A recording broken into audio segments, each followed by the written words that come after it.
قال إن سألتك عن شيء بعدها فلا تصاحبني قد بلغت من لدني عذرا. فانطلقا حتى إذا أتيا أهل قرية استطعما أهلها فأبوا أن يضيفوهما فوجد فيها جدارا يريد أن ينقض فأقامه. قال لو شئت لاتخذت عليه أجرا. قال هذا فراق بيني وبينك سأنبئك بتأويل ما لم تستطع عليه صبرا. أما السفينة فكانت لمساكين يعملون في البحر فأردت أن أعيبها وكان وراءهم ملك يأخذ كل سفينة غصبا. وأما الغلام فكان أبواه مؤمنين فخشينا أن يرهقهما طغيانا وكفرا فأردنا أن يبدلهما ربهما خيرا منه زكاة وأقرب رحما. وأما الجدار فكان لغلامين يتيمين في المدينة وكان تحته كنز لهما وكان أبوهما صالحا فأراد ربك أن يبلغا أشدهما ويستخرجا كنزهما رحمة من ربك وما فعلته عن أمري ذلك تأويل ما لم تسطع عليه صبرا. ويسألونك عن ذي القرنين قل ساتل عليكم منه ذكرا. إنا مكنا له في الأرض وآتيناه من كل شيء سببا فأتبع سببا حتى إذا بلغ مغرب الشمس وجدها تغرب في عين حمئة ووجد عندها قوما قلنا يا ذا القرنين إما أن تعذب وإما أن تتخذ فيهم حسنا.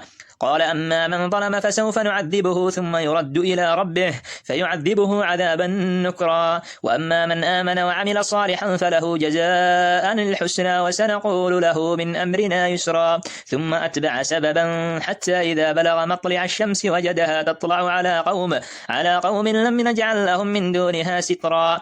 كذلك وقد أحطنا بما لديه خبرا. ثم أتبع سببا حتى إذا بلغ بين السدين وجد من دونهما قوما لا يكادون يفقهون قولا. قالوا يا ذا القرنين إن يأجوج ومأجوج مفسدون في الأرض فهل نجعل لك خرجا على أن تجعل بيننا وبينهم سدا. قال ما مكني فيه ربي خير فأعينوني بقوة أجعل بينكم وبينهم ردما. آتوني زبر الحديد حتى إذا ساوى بين الصدفين قال انفخوا حتى إذا جعله نارا قال آتوني أفرغ عليه قطرا فما استطاعوا أن يظهروه وما استطاعوا له نقبا.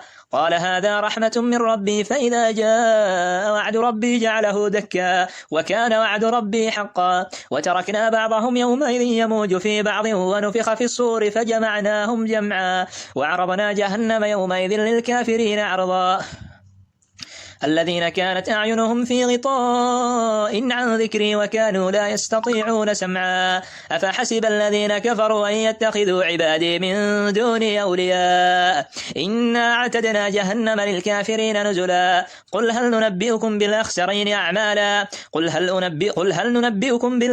أعمالا الذين ضل سعيهم في الحياة الدنيا وهم يحسبون أنهم يحسنون صنعا. أولئك الذين كفروا بآيات ربهم ولقائه فحبطت أعمالهم فلا نقيم لهم يوم القيامة وزنا. ذلك جزاؤهم جهنم بما كفروا واتخذوا آياتي ورسلي هزوا. إن الذين آمنوا وعملوا الصالحات كانت لهم جنات الفردوس نزلا خالدين فيها لا يبغون عنها حولا. قل لو كان البحر مدادا لكلمات ربي لنفد البحر قبل أن تنفد كلمات ربي ولو جئنا بمثله مددا. قل إنما أنا بشر مثلكم يوحى إلي أنما إلهكم إله واحد فمن كان يرجو لقاء ربه فليعمل عملا صالحا ولا يشرك بعبادة ربه أحدا. صدق الله العظيم.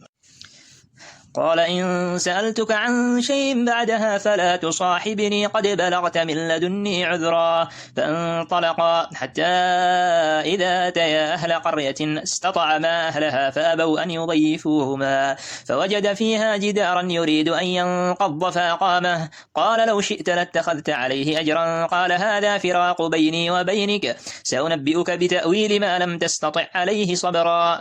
أما السفينة فكانت لمساكين يعملون في البحر فأردت أن أعيبها وكان وراءهم ملك يأخذ كل سفينة غصبا. وأما الغلام فكان